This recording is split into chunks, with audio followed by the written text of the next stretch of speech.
He tried to burn the Quran in Makkah. Then Allah sent down his punishment. Or, disrespecting the Quran in Makkah, see what Allah did to him. In the name of Allah, the most merciful, the most compassionate. Peace be upon you, dear viewers. Please do not skip this video. Watch it till the very end. And don't forget to share it with your friends and subscribe to our channel so you don't miss any future videos. When a person begins to lose hope in Allah, that becomes the devil's first victory.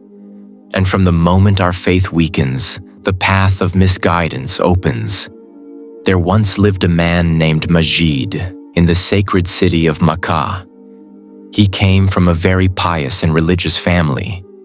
But sometimes, Allah's trials become so prolonged that they push a person into hopelessness, a state close to disbelief. Majid faced similar hardships. After completing his studies, he tried to start a business. But every time, he faced loss. Again and again, he tried, with new hope, but failed. Eventually, repeated failures broke his spirit. His family would try to uplift him, reminding him, "Perhaps this is for our betterment. Be patient and trust in Allah's wisdom." But Majid fell into depression. The man who once prayed 5 times a day now stopped going to the mosque. He spent his nights smoking and drowning in hopelessness. Whenever someone gave him advice, he would angrily say, "Your God only helps people like you. He never helped me." His mother could not bear to hear such things. She always urged him to repent and beg Allah's forgiveness. She pleaded again and again, but Majid ignored her. With time, his heart became even harder. Eventually, he got a job as a salesman at a store. But he spent all his salary on intoxicants. From cigarettes to drugs and alcohol, he was now addicted. His faith had eroded so badly that he even stopped calling himself a Muslim. His family tried everything: words, prayers, even physical discipline. But nothing worked. One day he came home drunk. His mother and sister were praying Maghrib. He mocked them, trying to distract them. When they ignored him, he turned on loud music and laughed. This angered his mother so much that she slapped him and locked him in a room. She had never imagined her own son would fall so far.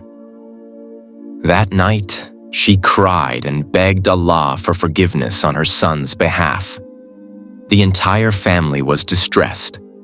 When someone in the home would recite praises of Allah or Quranic verses, Majid, always intoxicated, would shout and curse. Eventually, even the neighbors knew of his wicked behavior. He would stay drunk all day, only returning home to sleep. Then a tragedy happened. His mother, unable to bear his behavior, passed away. Even then, Majid showed no emotion. His hatred had grown so deep that he began hiding prayer mats and rosaries so that his sisters couldn't pray. When they protested, he beat them in his drunken state.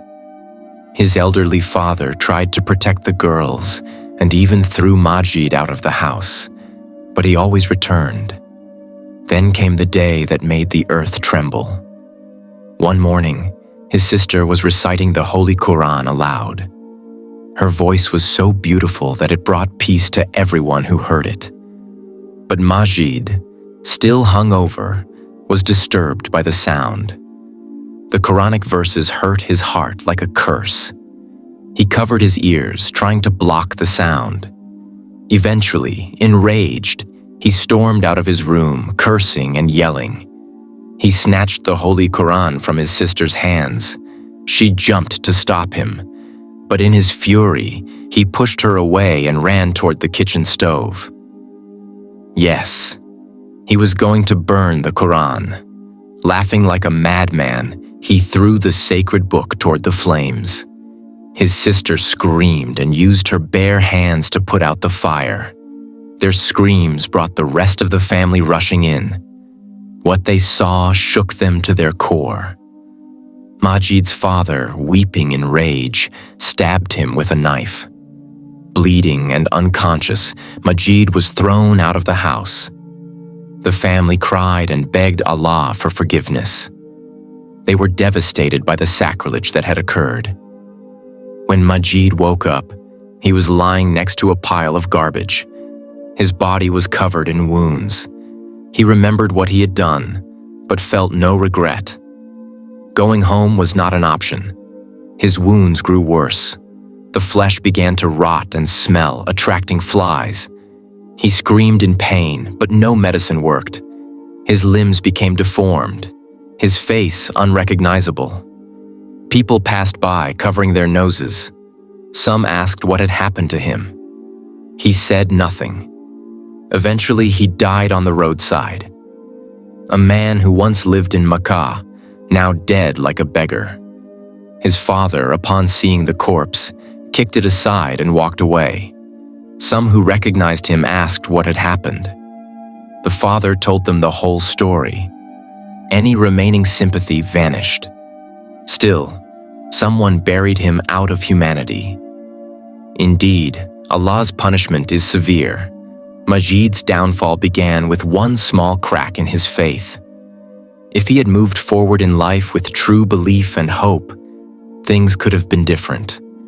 But he gave in to despair, and from that point, his life spiraled into sin.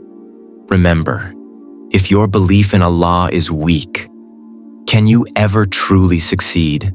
Like this video, share with your friends. Comment your thoughts below. And don't forget to subscribe to our channel.